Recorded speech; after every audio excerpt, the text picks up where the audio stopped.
요한계시록은 이름 그대로 예언서입니다. 요한계시록 자체에서 그 예언의 말씀이라고 합니다. 그 예언은 그냥 뭐 단순히 미래에 일어날 일 점치는 그런 게 아니고 현재의 일을 진단하고 연결해서 장차 일어날 사건들, 그리고 단순히 사건만이 아니고 그 사건이 무슨 의미가 있는지를 밝혀주는 게 예언입니다. 그래서 예언은 지금과 항상 연결되어 있는 장차의 일이다. 그래서 지금 어떠하냐가 장차의 모습과 연결됩니다. 그 모든 예언서는 지금 우리들에게 뭔가 결단하기를 촉구해요. 성경의 모든 예언서가.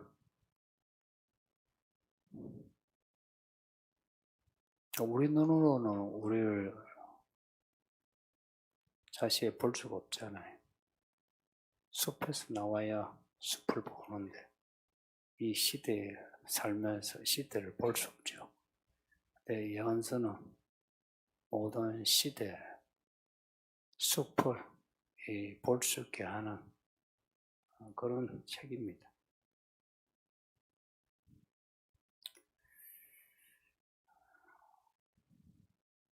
지금 어떤 문제냐? 이제 이게 중요해. 요 문제와 연결되는 예언이기 때문에. 구약의 첫 예언서가 이사야서인데요. 그 이사야서 자체도 이사야가 받은 계시의 말씀이라고. 한번 보실래요? 이사야 아마 안 읽어보신 분들이 많을 건데 이사야서 1장 페이지 960페이지 66페이지 967페이지죠. 이사야서 1장 보면 1절에 예루살렘에 관하여 본 이의 계시라. 그리고 2절 3절 보면 이게 계시인데 처음 나온 내용이 하늘아 땅아 들어봐라. 내가 자식을 양육했는데 내 자식이 나를 거역한다. 이스라엘 보고 하는 말입니다. 3절에 소는 그 임자를 알고 나귀는 그 주인의 구유를 알건만은 이스라엘을 알지 못하고 내 백성은 깨닫지 못한다. 이게 구약의 예언서의 처음 내용입니다. 똑같이 요한계시록도 1장, 2장, 3장에 그 7교회 보낸 편지에서 교회가 이런 모습이어야 하는데 그렇지 않은 모습을 책망하는 내용이 나오죠. 아마 지금 우리에게 예언의 말씀을 주실 때에도 무슨 점쟁이가 장래를 말하듯이 그렇게 말씀하는 게 아니고 우리의 문제를 먼저 드러내놓고 내가 장차 이런 일을 행하리니 준비 잘해라. 그렇게 말씀하실 겁니다.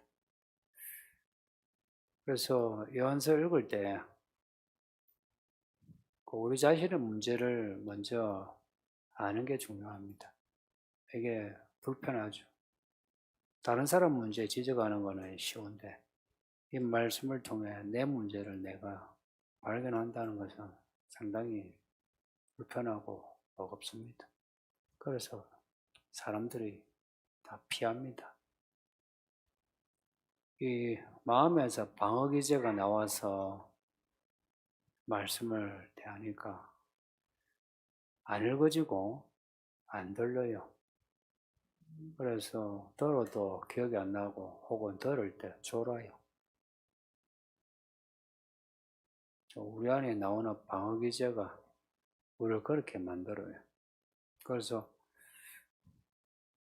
일주일에 이렇게 예배하는 시간이 많지는 않잖아요. 한두 번, 어떤 분은 뭐 몇백 번 되는데, 사실 짧은 시간에 이렇게 예배할 때 기도하고 찬송하고 성경 읽고 설교 들을 때에 이 시간이 그렇게 헛되게 되지 않도록 합시다.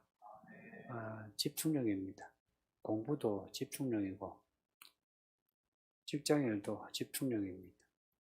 하물며 우리의 영혼과 관련되는 영혼을 살리는 믿음이라면 더 집중력이 있어야죠. 이 본문은 6째 나팔과 7째 나팔 사이에 있습니다.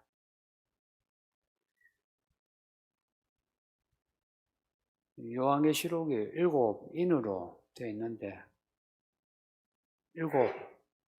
7개의 인인데 7째 인에 7나팔이 나오고 7째 나팔에 7대접이 나오는 이런 구조입니다. 근데 이 구조는 기본적으로 좀 아셨으면 해요. 안 그러면 들으실 때에 뭐 첫째, 둘째 이러면 정신이 없잖아요. 그래서 이 정도는 아시고 미리 아셨으면 해요.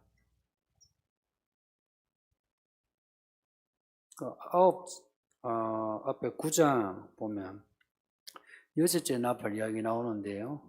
6째 나팔에 무시무시한 재앙이 있어요. 사람 3분의 1이 죽어요. 이거 진짜 죽어요. 인류가 거의 다 죽는 일들이 이 계시록에 나와요. 그러니까 이게 끝은 아닌데, 이런 일이 시작되면 그 사람 중에 종교성이 있어가지고 엎드려서 신이여 도우소서, 내가 뭘 잘못했나니까 하고 잘못을 빌어야 되거든요. 또 이게 기독교라고 하는 이 성경의 예언대로 된다고 하는 것을 사실 대부분 사람들이 알게 돼요.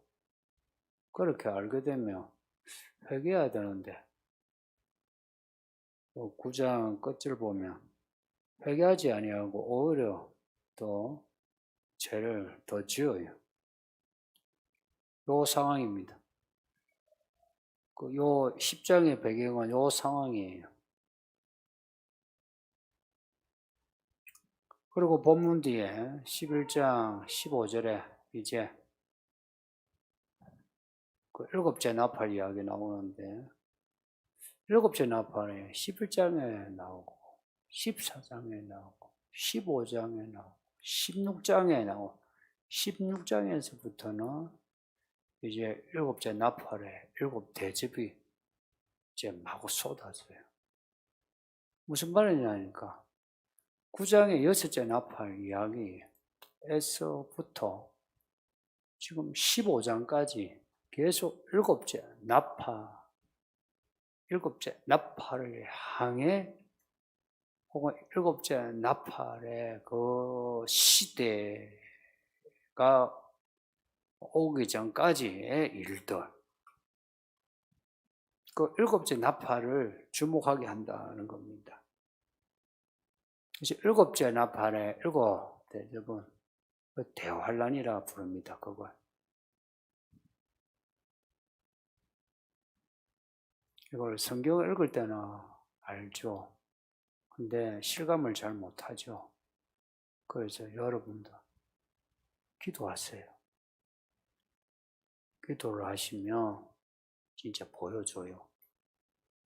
우리가 닥치기 전에는 별로 긴장 안 해요.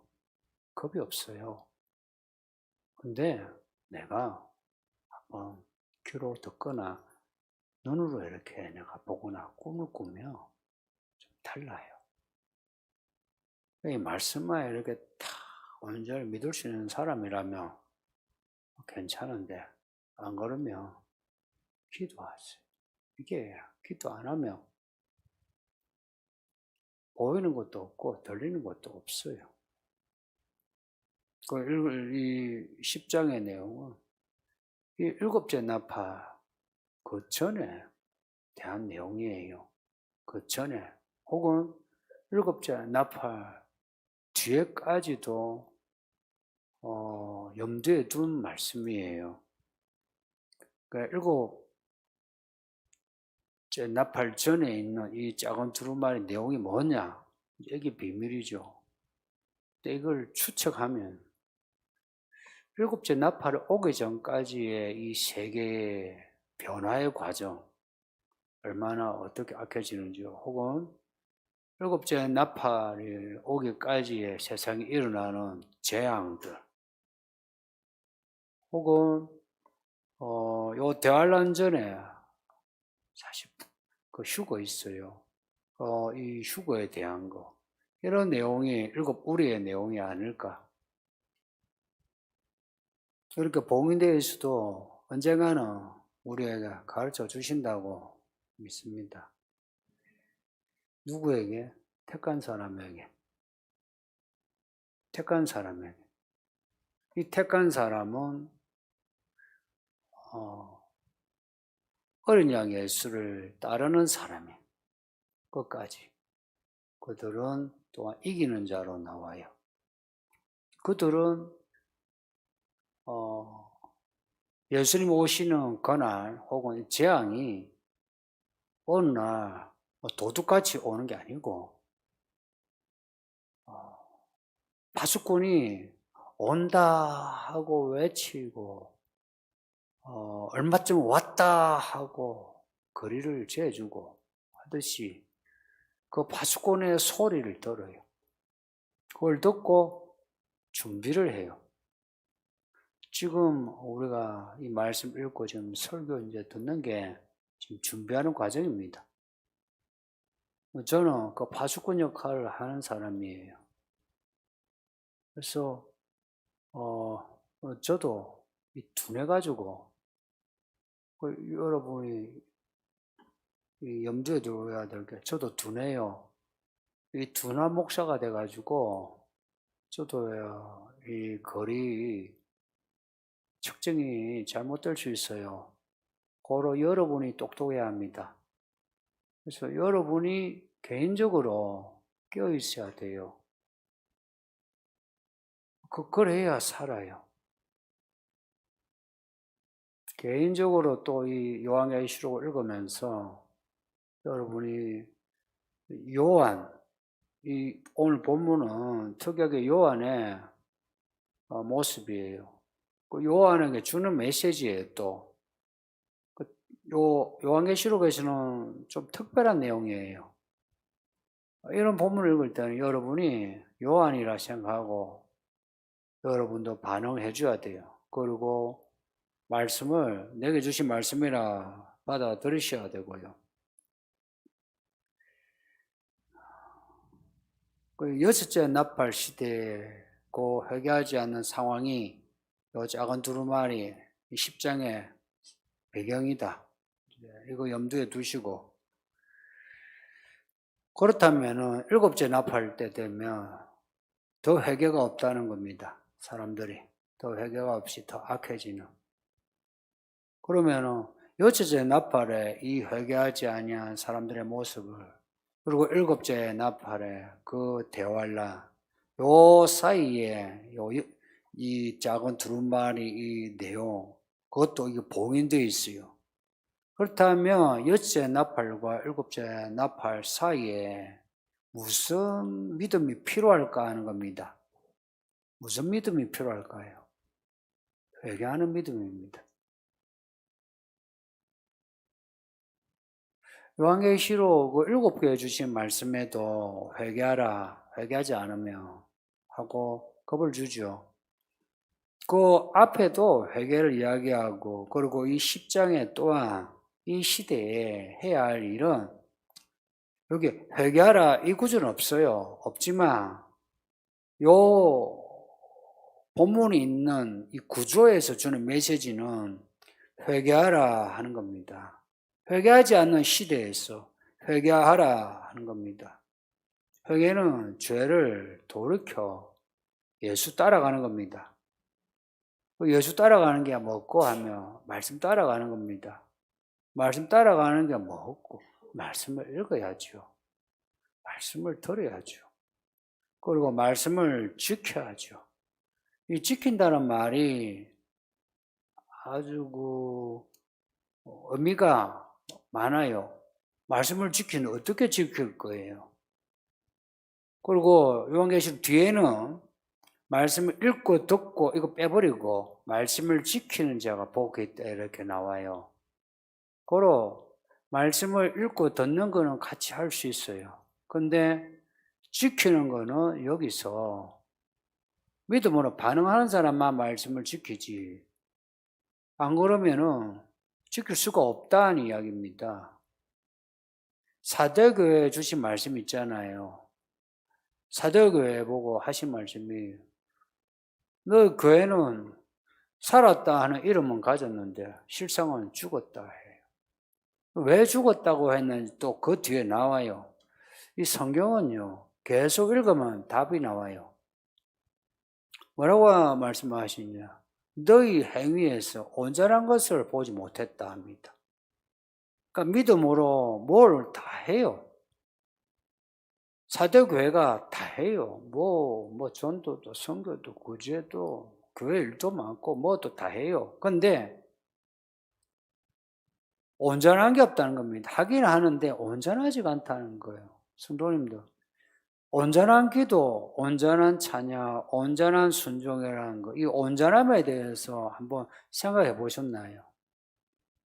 말로만 온전한 게 아니라 이 온전함은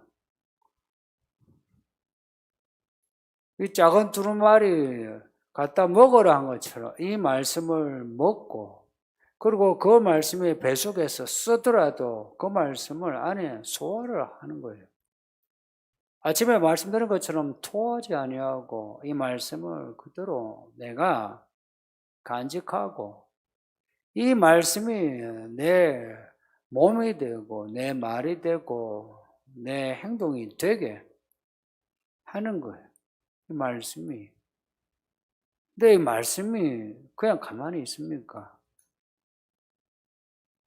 말씀은 되게 역동적이에요. 말씀이 살아 운동력이 있어. 말씀이 우리 속에 들어오면 막 우리 속을 뒤집어 놓아요. 우리의 생각도 막 뒤집어 놓고.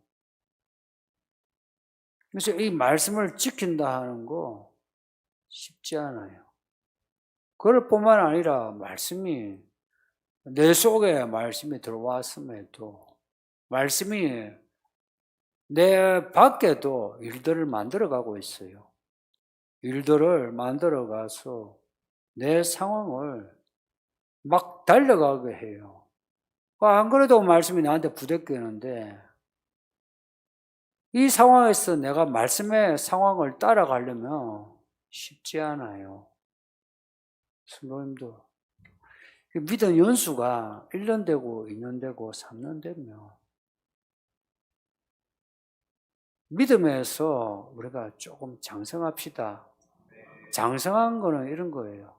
하박국 2장의 말씀처럼 말씀을 한번 휘릭 이렇게 읽어도 말씀이 보이고 느껴지고 결단하고, 이 말씀을 환하게 보는 거예요. 그리고 이 상황에서 내가 말씀을 따라가는데 지체하지 아니하고 그 말씀을 딱 붙잡고 끝까지 따라가는 겁니다. 이제 교회 연수가 한 3년 이상 되면 그렇게 돼야 되지 않습니까? 근데 이 한국 교회는 3년이든 10년이든 새신자처럼 지내요. 스스로 그렇게 해요. 그리고 교회도 그렇게 만들어요. 그런 거 있잖아요. 몸은 커졌는데 아이처럼 해요.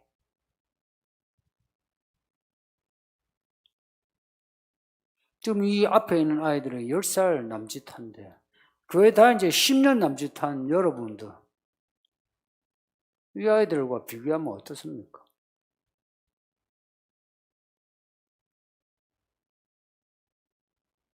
왜 우리가 안 자랐나 하면 말씀을 먹는 게 없어서 그래요. 그리고 말씀을 먹은 요한에게 한 말이 있죠. 사람들에게 가서 다시 예언하라 그래요. 여기에 사람들에게 가서 다시 예언하라는 말씀하고 요한이 먹어서 이 말씀이 쓰다는 요 10절과 11절 사이에 접속사가 있어요.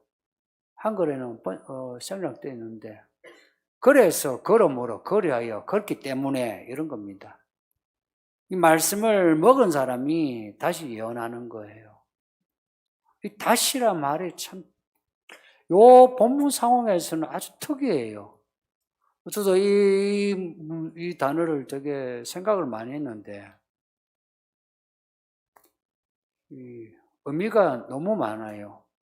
그러니까 요 10장의 요 상황이 말하자면 세상이 완전히 뒤바뀌어지는, 그래서 거기에 맞는 복음을 전하는, 혹은 교회가 복음을 전하는 게 이게 이제 지금 코로나 때 보세요.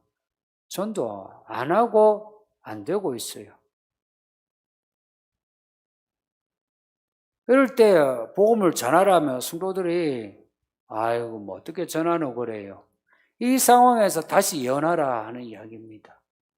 그럼 이 다시란 말이 우리에게 주는 메시지는 참 커요. 서울 이기는 교회가 정말 이기는 교회라면 정말 이 코로나 때 더더욱 우리가 말씀을 더 먹어 소화를 해내고 그걸 토해내는 게 아니라 말씀으로 내가 손발로 내 입과 내 생활로 살아내야 하는 겁니다. 이게 우리에게 주는 메시지라 여겨요. 그러지 않으면 사도교회처럼 알고는 있는데 행위가 온전하지 않은 거예요. 그러면 죽은 교회가 됩니다.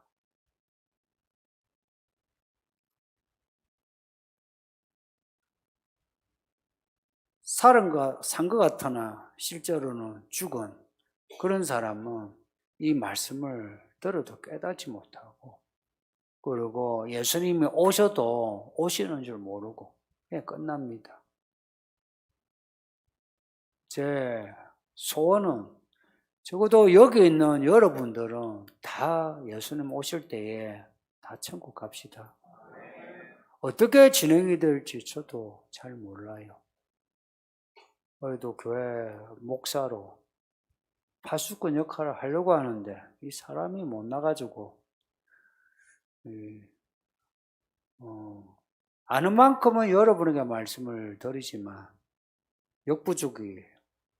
그래서 여러분의 아버지 하나님을 찾으세요. 아버지 하나님께 자꾸 물으세요. 아버지 도와주세요. 알게 해주세요. 자꾸 그러세요. 그랬을 때에 정말 아버지가 아들에게 이렇게 감춰둔 거 있죠. 감춰둔 이유를 우리가 알게 돼요. 내가 너에게만 주려고. 너에게만 주려고. 이게 아버지 하나님이에요. 그래서 택한 자라 그러죠. 여러분 궁금한 거 하나 있죠. 왜 하나님이 사랑이신데 왜 인류를 다 구원하지 않노? 하나님은 그냥 다 구원하지 않습니다.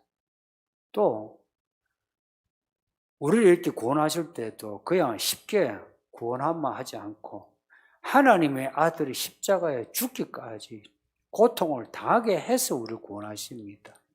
이 과정을 뭐라냐? 공의라고 합니다. 정의. 하나님이 그런 분이에요. 그러니까 우리에게 택한 자, 껴있는 자, 이기는 자, 종이 된 자에게만 이 구원의 메시지를 주는 겁니다. 그래서 안 믿는 자에게는 하나님이 진짜 잔인해요. 근데 믿는 자 우리에게는 하나님이 그냥 아버지예요. 그래서 아빠라 이러죠. 이스라엘 언어가 우리하고 비슷해요. 아빠 똑같아요. 아빠, 아버지. 하나님이 우리의 아버지가 되신 거라. 성도님, 여러분 각자 아버지 찾으셔서 아버지 자녀답게 사시기를 예수 이름으로 축복합니다. 질문. 작은 두루마리에는 7우레의 비밀이 있고 그 비밀은 7째 나팔의 대환란의 내용이 연결되어 있다고 보면 맞나요? 이전에 말씀하셨던 이제 휴거 이후의 세상에서의 복음은 지금의 말씀과는 다를 것이다 라고 하신 것과 다시 선포되어지는 내용이 연결되는 것인가요? 대환란 때에도 아직 남은 자들에게 마지막으로 주시는 구원의 기회가 있다는 말씀이실까요? 네, 아침에도 말씀드린 것처럼 이 10장의 내용은 7째 나팔하고 연결되어 있어요. 7째 나팔이 하나님의 모든 비밀이 다 드러나는 게 7째 나팔 이야기입니다. 정말 전무후무한 시대가 돼요. 전무후무한. 상상할 수 없는 그런 일들이, 그리고 우리가 말로만 듣던 마귀, 악령, 외계인 이런 문제들이 바로바로 우리의 문제가 되고요. 그리고 특히나 교회가 무너지는 거, 교회가 거의 다 박살나요. 거의 다. 그래서 이런 공적인 교회가 없어져요. 이 10장의 내용은 그 시대를 염두에 두고 다시 예언하리라 말씀하는 게 맞아요. 14장 한번 보실래요? 14장 6절 보세요. 이게 7째 나팔 전의 이야기인데 14장 6절에 또 보니 다른 천사가 공중에 날아가는데 땅에 거주하는 자들 곧 모든 민족과 종족과 방언과 백성에 전할 영원한 복음을 가졌더라. 성도님들, 지금 우리가 가진 복음은 무슨 복음일까? 복음이죠. 근데 요 7째 나팔 때의 이 복음은 같은 복음인데 액센트가 달라져요. 생각해 보세요. 이런 어떤 시뮬레이션이 필요해요.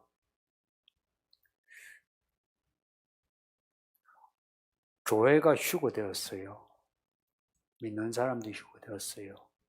그리고 온갖 상상 속의 존재들이, 신화적인 존재들이 세상에 등장해요. 여러분 뭐 귀신 하니까 그냥 뭐 안 보일 것 같죠. 부정행에서 나오는 그 악한 영들이 이제는 그냥 있죠. 일상에서 사람들이 접할 수 있는, 그리고 뭐 외계인이라든지 사람들이 상상하는 것이 이게 사실로 된다 생각해 보세요. 그래서 이 세상은 이제 뭐 예수 믿고 이제 다니엘처럼 뭐 내가 세상을 바꾸고 이런 말 하지 않아요. 할 수 있을 것 같아요. 여기 성도들이 다 휴거되고 당신만 남았어. 그래서 당신이 복음을 받아들였어. 그래서 그 복음을 받아 내가 시험을 봐서 공무원이 되어서 내가 우리나라 내가 변화시켜 복음을 전해야지, 그런 생각 하겠어? 못해요.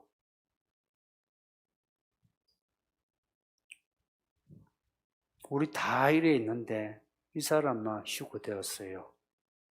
다 남았어요. 다 남았는데 여러분이 돈 벌어가지고 이 돈 내가 전도해야지 그런 마음 들 것 같아요. 한 사람만 휴거돼도 그렇게 안 돼요. 이제는요. 오실 예수님만 딱 보게 돼요. 지금은 각자가 다른 생각으로 해요. 평안하니까. 이때가 평안할 때라 그래요. 근데 요 대환란 때 되면 이제 사람들이요. 교회 안에 사람들도 이제 포커스가 달라지고 교회 밖에도요. 지금하고도 많이 달라져요. 진짜 악해져요. 잔혹해지고 비정하고 달라져요. 그래서 16장에 보시면 뒤에 16장에 15절에 보시면 요 지금 7대접이 16장에서부터 이제 본격적으로 돼요. 15장에서 언급하면 되고 또 16장에서 본격적으로 이제 나오는데 16장 15절 보세요. 빨간 것으로 되어 있죠. 보라 내가 도둑같이 오리니 누구든지 깨어.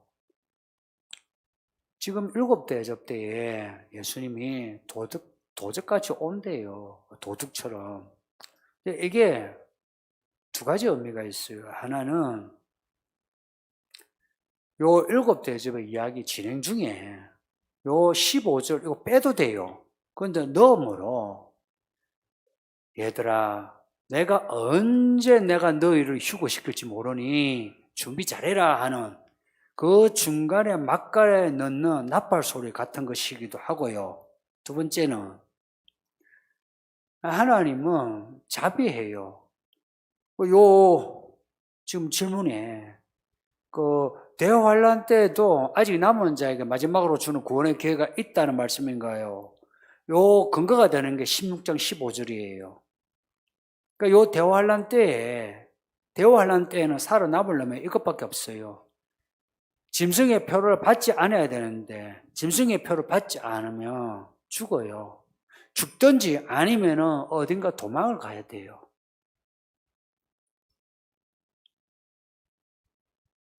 그리고 19장에 예수님이 오세요. 오시면 짐승의 표를 받지 아니야. 믿음으로 짐승의 표를 받지 아니야. 그 사람들 하나님이 구원하시는 거죠.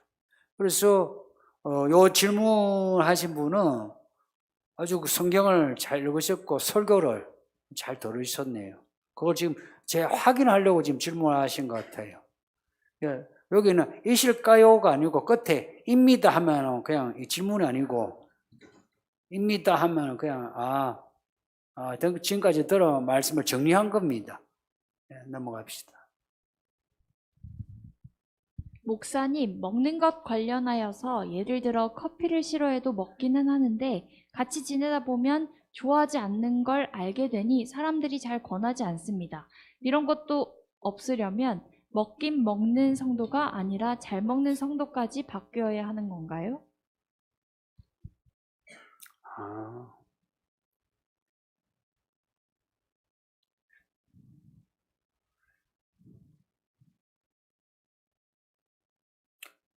이 먹는 문제가 작은 문제가 아니에요. 근데 또 어떤 분은 정말 못 먹는데 억지로 먹어서 탈 생기는 경우도 있어요. 근데 이 관계란 게요.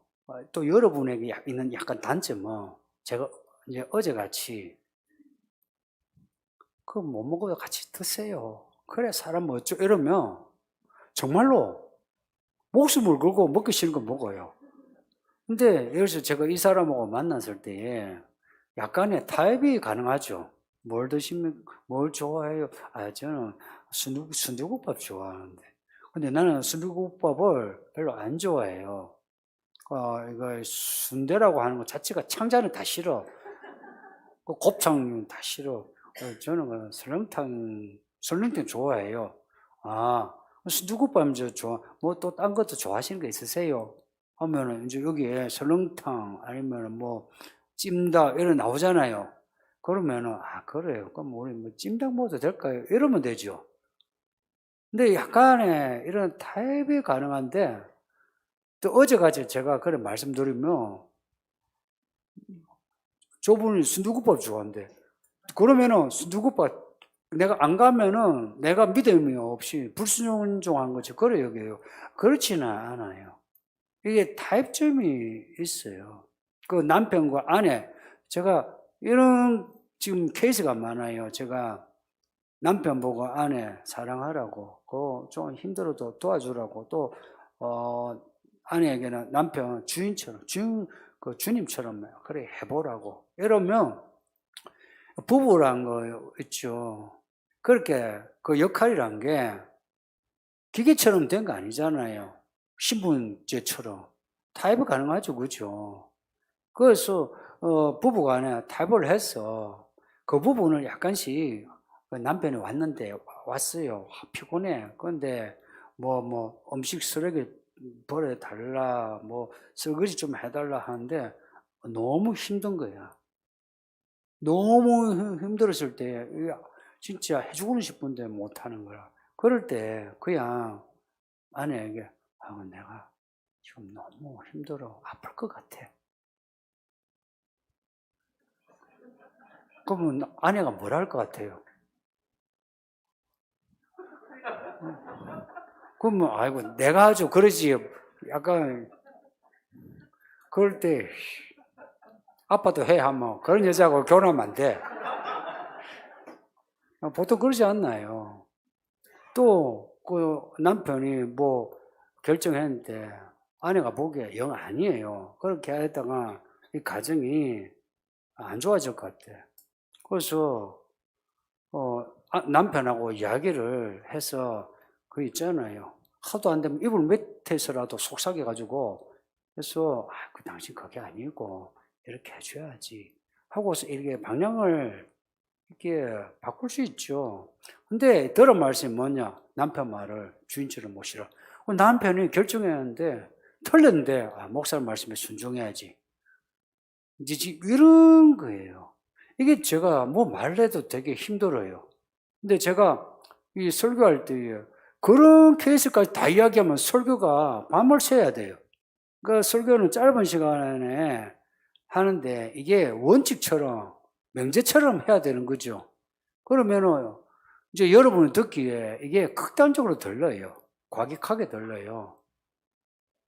근데 그 부분을 여러분이 듣고서 잘 소화해야 되는데 특히 여기 예를 들어서 먹는 문제만 해도 그래요.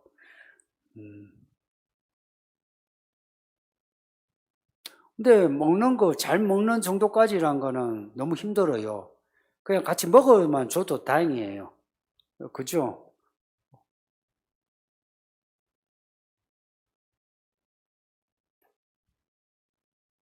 그래서 그 커피를 마시는데 그 커피만 파는 데만 가면 할 수 없죠. 제가 커피를 못 마십니다. 할 수밖에 없죠. 근데 가능하면은 시키는 거는 좋아요. 그래서 커피 못 먹어도요. 안 시키면은 상대방이 그렇잖아요. 근데 같이 시켜놓고 안 먹으면 되죠. 근데 이런 중간에 타협할 수 있는 그런 지혜가 필요하죠. 또 듣고는 먹기 싫은 거, 막 개고기 먹으러 가고, 이러면 곤란해요. 답이 되었는지. 그럼 참 제가 이 질문은 되게 고심이 있는데 제가 너무 가볍게 답을 한 것 같아가지고 좀 그렇네. 또 있습니까? 목사님, 늘 감사드립니다. 다시 예언하여야 한다는 말씀에서 계시록에서 보여지는 다시는 결코, 다시는과 같은 끝을 의미하는데 유일하게 10장 11절에서만은 다르게 쓰였는데요. 여기서 다시는 반복, 강조, 수정, 변동, 제유효화 등 중에 무엇으로 받아들이면 될까요? 무엇보다 저 같은 죄인을 위해 베푸시는 은혜일까요? 질문 참 질문 좋네요. 요 10장의 내용이요. 원래 요한이 선지자예요. 계시를 받았어요. 앞에도. 받았어요. 선지자예요. 근데 10장에서 무슨 분위기냐면 요한이 다시 예언자로 갱신되는 분위기예요. 이 분위기가. 근데 이 분위기가 또 하나 있어요. 이사야서 6장을 보면 선지자 이사야가요. 그전에도 이사야 선지자예요. 근데 6장에 보면 환상을 보고요. 거기에 이사야가 내가 죄인입니다. 어쩌하나. 그런 거 나와요. 그래서 이사야가 수술을 받아요. 이 불로 혀 수술을 받아요. 그 정결게 되고 그 다음에 또 복음을 전하라는 메시지를 받아요. 그러니까 그 이야기하고 요 이야기 사실 이렇게 겹쳐져요. 근데 요 이야기는 그러니까 이 시대적인 변화에서 이 복음 그 시대에 맞게 전하라 이것도 있지만 우리는 늘 예언자로서 주의 사람으로서 갱신되어야 되지 않나요? 그래서 요걸 요한의 입장에서는요, 갱신의 입장으로 예를 들어 제가 잘 생각해 보세요. 목회를 하는데 늘 목회를 하는 거예요. 하는데 어느 때인가 이번에 이제 요한계시록을 설교하면서 메시지가 사실 많이 이렇게 계시록 쪽으로 좁혀지고 포인트가 이쪽으로 몰렸어요. 그러니까 늘 목회를 해왔고 설교를 해왔음에도 어느 한 타이밍에 제 설교나 목회가 방향이 갱신된 것 같지 않나요? 그러면 제가 예전에 했던 그런 설교나 목회의 그런 모습하고 다르냐? 연결되어 있어요. 요한도 연결되어 있는데 요 작은 두루마리야 요 말씀이 말하자면 그 전에 주신 그 말씀들하고 연결은 되어 있지만 특별한 말씀이란 거예요. 이제 타이밍이나 시간이란 게 이제 특별한 시간에 왔다 이야기예요. 그래서 겉으로 보기에는 반복이에요. 근데 단순 반복이 아니고요. 약간의 포인트 변화가 있어요. 변화가 있고 그리고 요한이 선지자로서 요 뒤에 두 선지자가 나와요. 두 정이 두 감람난 나와요. 그러니까 이런 거예요. 10장에 요한, 11장에 두 정이 나와요. 둘 다 뭘 하느냐? 예언을 해요. 똑같이 우리가 지금까지는 그냥 우리가 뭐 일하면서 우리가 믿음으로 살고 하고 복음화 시키고 뭐 내가 잘 살아서 교회도 섬기고 뭐 이런 거 했단 말이에요. 근데 지금은 이제 그게 아니다 이야기입니다. 지금은 이제 요 아이들도 그렇고 어른도 그렇고요. 이제 오실 예수를 바라보는 쪽으로만 갱신되어야 된다 이 말입니다. 아이들도 어른도 갱신돼야 돼요. 그래서 예전에는 하루하루 약간 조금 허접하게 살아도 기회가 주어졌어요. 근데 이제 요 아이들부터요, 하루하루를 일어나면서부터 잘 때까지 시간을 잘 써야 돼요. 시간을 잘 써야 된다. 이거 무조건 막 기도하고 예배당 오고 이런 게 아니에요. 애들 보고 왜 제가 공부를 하라, 영어 공부를 하라, 토익을 보라 하느냐. 공부함으로 이 학생 때는 공부함으로 시간을 보내는 것을 터득해요. 어른들은 직장생활을 통해서 터득해요. 근데 직장생활 약간 허접하게 하는 사람들, 이 교회생활도 허접해요. 근데 교회생활 여기서 하루를 온전히 보내야 된다는 거 여기서 결단을 하고 여러분이 공부를 하든지 아니면 직장에 일을 하든지 이 타이트하게 하는 겁니다. 타이트하게 한다는 것은 아무 여유 없이 하는 게 아니고요. 오늘 아침에 설교한 것처럼 봄날에 봄을 볼 수 있어야 돼요. 가을날에 가을을 볼 수 있어야 돼요. 여름, 겨울 긴 것만 보는 게 아니고요. 봄날이 후딱 지나가도 이 봄날에 봄 기운을 만끽하면서 야, 봄 좋네. 한번 뭐 진달래나 보러 갈까? 1시간이면요. 후다닥 갔다가 올 수도 있어요. 그러니까 이런 여유, 이 시간을 정확하게 보는 거 있죠. 그리고 사람도 여러분이 만나는 사람들 있잖아요. 연애를 한다, 결혼을 한다, 뭐 내가 자식을 낳았다 이런 사람 아니라도 그냥 직장에서 지낸 사람 아니면은 스쳐 지나간 사람도 그 사람을 내가 제대로 내가 만나고 볼 수 있다면 하루하루가 좋지 않나요? 그냥 지나가는 사람이라 해가지고 그냥 후딱 뭐 아무 성의 없이 지나가고 그런다면은 내 인생 또한 그렇게 가벼워 지나가요. 참, 지금 이 말씀은 우리의 지금 믿음 생활 여전하고 연결되어 있는데 갱신해야 된다. 그냥 갱신.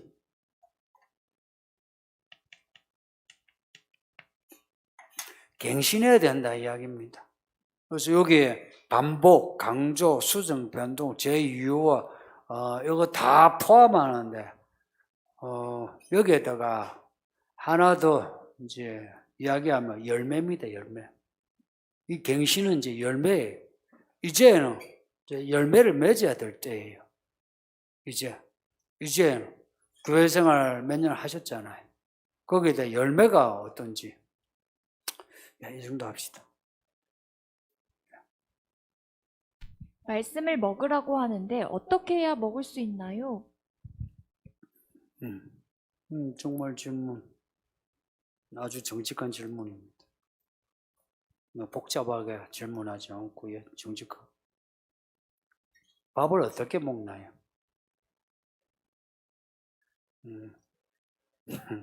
배고파서 먹죠. 아주 생각지 않은 답을 하셨네요. 말씀에 배고파했어요. 그 밥을 또 어떻게, 왜 먹나요? 하는 것이 이제 배고파서 먹는 거고, 어떻게 먹느냐, 어떻게 먹어요? 먹고 싶어 먹죠. 아이 때는 먹고 싶은 것만 먹죠. 아이들은 먹고 싶어 하는 거는 주로 달콤한 거, 소화 잘 되는 거 먹죠. 근데 어른이 되면 내 몸에 좋은 거 먹죠. 그죠? 써도 먹죠. 이 말씀, 어린 성도들은 말씀 쉬운 걸 골라서 읽었어요. 지금 요한계시록을 설교하는데 이 초신자에게는 되게 제가 좀 미안한 마음이 있어요. 7째, 뭐 5째 나팔 이런 소리 하면 괜히 여러분 들으면서 정말로 이러면 겁을 먹잖아요. 무섭잖아요. 그래서 마음의 문을 닫을까봐 제가 참 미안한 마음이 있어요. 그 초보에 맞게 예수님 이런 분이시고 교회 생활 이렇게 해야 됩니다. 이걸 이야기하고 싶은데, 근데 초신자는 가능하면은 있죠. 말씀을 들리는 것만 들어도 돼요.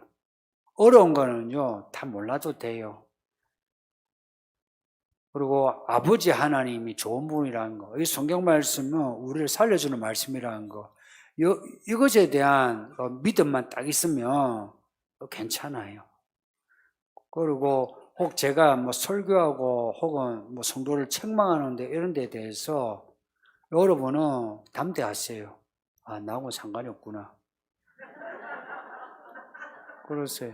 진짜 초신자는 이래요. 애를 낳은 거 아니에요. 우리가 교회가 하나님이 여러분을 낳은 거예요. 여러분 자체가 이 교회의 선물이에요. 성도님들, 이 교회를 교회답게 하고 이 교회를 키우고 이 성도들이 생기를 주는 분이 누군지 압니까? 목사입니까? 아니에요. 여기에 교회 온 지 한 1년, 2년, 3년 이제 세례받고 한 분인데 이분들이 이 교회의 꽃이요 열매입니다. 그렇지 않습니까? 여기 묵은 성도들, 여러분이 언제 조심하대요? 목사가 앞에 가가지고 앉으자 그렇게 되겠어요 하는 건 앞에서 해야지요. 별로 조심 말아요. 근데 딱 돌아섰는데 저 새신자가 있는 거라 새신자 앞에서 어떻게 해요? 조심이 되죠. 그러니까 저도 이게 무거운 성도에게는요 막 이러다가 새신자 오면 어떻게 해요? 왜냐? 제일 높은 분이라 교회에서. 제일 높은 분, 진짜 높은 분이에요. 새신자분은 있죠. 뭐 혹시 제가 뭐 책망을 하고 해도 기분 나빠 안 해도 돼요. 아, 나에게는 하신 말, 나에게 하는 말이 아니구나. 넘어가면 됩니다. 정말 이제 그걸 떠나서 초신자고 새신자고 이제 어떻게 먹느냐 하는 문제예요. 이런 거예요. 이게 글자인데요. 하나님의 마음이 있고요. 계획이 있고 내게 주는 특별한 메시지가 있어요. 그러니까 거시적인 어떤 마음, 계획이 있고 내게 주시는, 나에게 주시는 메시지가 있어요. 그렇기 때문에 이 성경을 읽을 때에 이거 오래 안 읽어도 돼요. 그냥 읽을 수 있을 만큼만 읽으면 돼요. 그거 읽을 때에 좀 있죠. 집중을 해주세요. 여러분 사람 만났을 때 제일 기분 나쁜 게 뭡니까? 나 만나고 있는데 딴짓 하는 거 있죠. 나 만나고 있는데 전화하면서 잠깐만요 이러면은 어때요? 근데 하나님은 진짜 하나님이에요. 정말 계세요. 정말 계세요. 하나님이 정말 하나님이 계셔서 하나님은 초신자에게도 바라는 게 이거예요. 나는 하나님이야. 나를 대할 때 조심해. 그거예요. 초신자도 그거 원해요. 그거는 있어야 돼요. 조심해야 돼요. 할 때 하나님께 집중을 해요. 그러니까 한 절 읽어도 좋아요. 한 절 읽어도 좋아요. 단 두 절 읽어도 좋아요. 읽어도 좋은데 아, 하나님이시구나 하고요. 요 글자를 말씀처럼 듣는 마음으로 읽으세요. 읽을 때에 들리는 마음으로 읽으세요. 이걸 학교 공부하듯이 하는 게 아니고 들리듯이 읽으세요. 그리고 읽고는 이거요, 생각을 해야 돼요. 이 말씀이 살아 운동력이 있어서 우리의 혼과 관절, 생각과 모든 것을 막 쪼개고 한대요. 그러니까 이 말씀이 우리 속에 딱 들어오면 이 말씀을 내가 주목을 딱 하죠. 주목을 하고 말씀을 딱 잡으려고 하죠. 그러면 그때부터 말씀이 나를 흔들어요. 흔들면서 나의 생각과 나의 판단, 나의 감정, 나도 못 느낀 나의 영혼까지도 이 말씀이 막 흔들어요. 못 느껴도 괜찮아요. 내가 못 느낄 수도 있어요. 근데 막 흔들어요. 막 흔들 때에 거기에 대해서 약간 집중을 해야 돼요. 집중을 해야 돼요. 밥은 먹으면 안에서 알아서 소화하죠. 근데 말씀은 알아서 소화하지 않아요. 말씀은 끝까지 내 의식을 요구해요. 그래서 생각이란 말이 자꾸 나와요. 말씀을 계속 생각을 하면서 내가 말씀을 따라가도록 해야 돼요. 따라가는데 시간이 필요해요. 한번 시작해서 말씀 따라가는 게 금방 끝나는 게 아니고 평생 갈 수도 있어요. 때로는 며칠 갈 수도 있어요. 그거 따라가야 돼요. 그렇게 따라가기만 해보세요. 이게 관건이에요. 따라가는 요 과정이 먹는 과정이에요. 밥은 먹으면 안에 속 들어가죠. 말씀은 이런 거예요. 말씀은 그거 씨 뿌리는 비유를 잘 생각해 보세요. 씨 뿌리는 비유. 길가에 떨어지, 돌밭에 뿌려지, 가시덤 뿌려 뿌려지, 좋은 땅에 뿌려지. 말씀은 들어가서 그냥 읽고 들어보러 쑥 들어가는 게 아니고요. 말씀이 요 언저리에 있는 거예요. 요 언저리에. 들어갔다가 나왔다가 들어갔다가 나왔다 그래요. 그래서 아까 힘들면 어떻게 해요? 토해내는 거, 여기 윗속에 들어간 건 토해내기 힘들죠. 이 장 속에 들어간 거는. 어중간하게 들어가니까요. 이게 토해내는 거예요. 그러니까 그 씨 뿌린 비유처럼 이 말씀이 여기까지 들어갈 때까지요. 여기까지 들어가야 먹은 거죠. 토해낸 걸 먹었다 하지 않죠. 토했다 그러지. 먹었다 할 때는 안에 들어가 똥이 나올 때까지 하는 게 먹는 거예요. 말씀이 내게서 다시 말씀으로 나오기까지가 말씀을 먹는 과정이에요, 그게. 그 과정을 이겨내야 돼요. 근데 이 한국교회가 그런 분위기가 안 되어 있어요. 그냥 성경 공부했으면, 나 성경 공부했어. 나 성경 알아. 그래요. 뭘 알아요? 변화가 없어요. 말씀을 먹었으면 안에서 말씀으로 나오는 게 있어야 돼요. 토사가 아니고요. 말씀으로 자란 나의 몸이 나와야 돼요. 몸. 그래서 성경은 몸을 강조하는 거 아시죠? 몸. 이 몸을 강조해요. 진짜 믿는 사람은 몸이 달라져요. 몸으로 하는 게 다 달라져요. 단지 교회만 왔다 갔다 하는 게 아니고요. 그래서 이 말씀을 어떻게 먹느냐? 제가 반복해서 한 10번 더 이야기했어요. 1장 3절에 말씀을 읽는 자, 듣는 자, 지키는 자, 복이 있다. 근데 이 질문을 하신 이유는 그 말씀은 들어서 아는데 정말 구체적으로 어떻게 해야 되는지를 알고자 하는 것 같아요. 이거는 여러분이 해내야 돼요. 이거는 설명이 아니고요. 일도 설명으로 끝나고 여러분이 하세요. 하루하루 하세요. 그리고 죽을 때까지 포기하지 마세요. 죽을 때까지요. 나는 해도 안 돼. 나 원래 안 되는가 봐. 그러지 마세요. 저도 안 되는가 봐 그랬어요.